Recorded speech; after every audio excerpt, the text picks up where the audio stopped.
Alors, dans le livre qu'on vient de lire dans Agis chapitre 2, à partir du verset 4 à 9, il commence un peu comme, oui, il commence un peu comme commence le livre qu'on a lu hier, dans Josué chapitre 1, où il dit fortifie-toi et prends courage. Ici, il dit maintenant fortifie-toi, Zorobabel, déclare l'Éternel, fortifie-toi, Josué, fils de Jotsadak, grand prêtre. Fortifie-toi, peuple entier du pays, déclare l'Éternel, et travaillez, car je suis moi-même avec vous, déclare l'Éternel, le Maître de l'univers. Dieu nous ordonne de nous fortifier nous-mêmes. Amen. Ici, il parle à Zorobabel et il parle à Josué, un autre Josué. Amen. Donc, en parallèle avec ce qu'on a lu hier dans Josué 1, ici, ça nous rappelle encore une fois, comme lorsque Paul y parlait à Timothée, quand il dit rallume la flamme. Amen. Amen. C'est vrai que le Saint-Esprit, il est là, c'est lui qui nous aide, qui nous fortifie.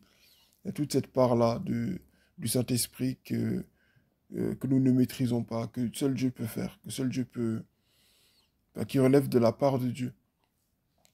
Le Saint-Esprit va nous aider à changer, à renouveler, il va renouveler notre intelligence, il va changer notre cœur, notre manière de voir, il nous donne la capacité de faire des choses.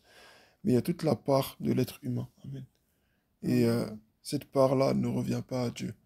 Parce que Dieu nous a investi en nous tous les dons, les talents, les capacités, la force nécessaire pour remplir la tâche pour laquelle il nous a appelés. Amen.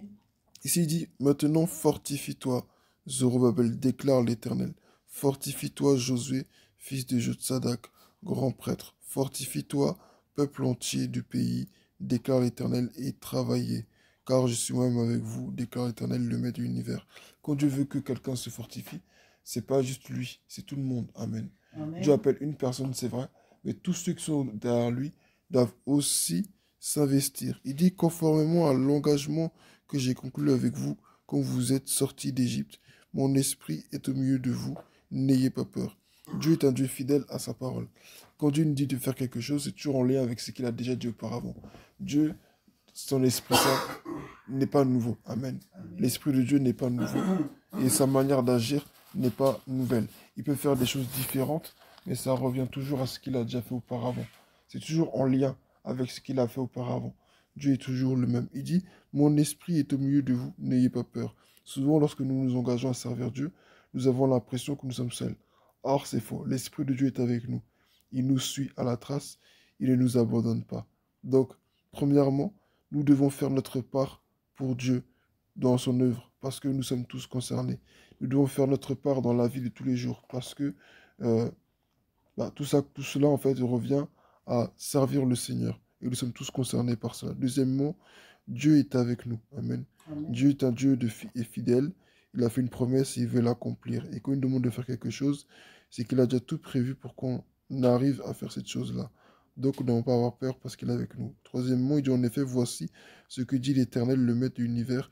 Une fois encore, dans peu de temps, je ferai trembler le ciel, la terre, la mer, le sec, je ferai trembler toutes les nations, les trésors de toutes les nations afflueront, et je remplirai de gloire ce temple, dit l'Éternel, le Maître de l'univers. Tout ce que Dieu a créé, c'est pour lui.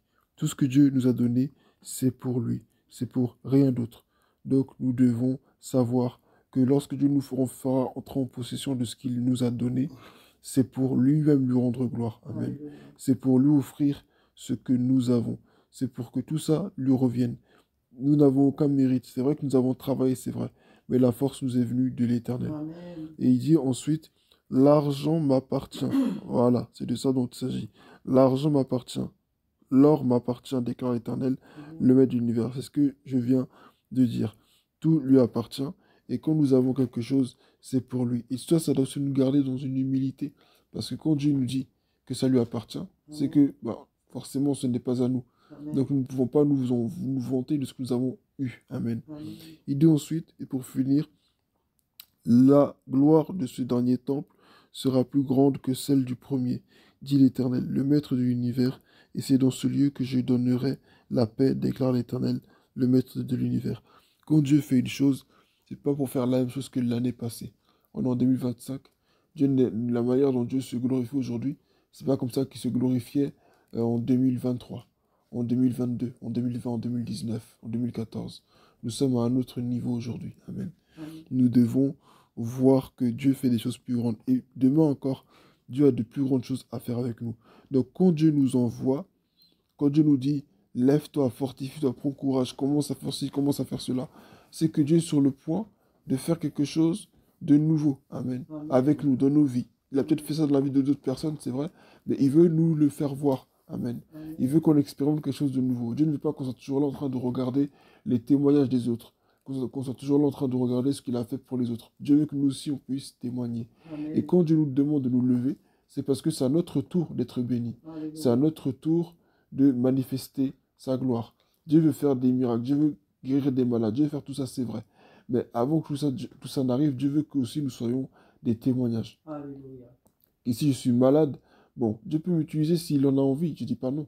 Mais Dieu veut vraiment souvent que nous soyons des témoignages. Tout ce que nous avons sur cette terre, tout ce que nous acquérons, tout ça, c'est juste pour aboutir à notre témoignage. Alléluia. Parce que quand les gens vont venir, il faut qu'ils sachent aussi que, ben, notre Dieu peut faire ceci, peut faire cela. Je dis pas que Amen. Dieu n'utilise pas les pauvres ou les faibles, Dieu les utilise aussi, c'est vrai. Mais tout ça, c'est pour notre bon témoignage. Amen. C'est pour évangéliser à la fin. Amen. Le but final de tout ça, c'est de gagner des âmes, rien Amen. d'autre. Donc le thème de ce message, c'est travaillons pour Dieu, travaillons pour le Seigneur, parce que nous Amen. sommes tous concernés. Amen. Amen. Que son nom soit béni.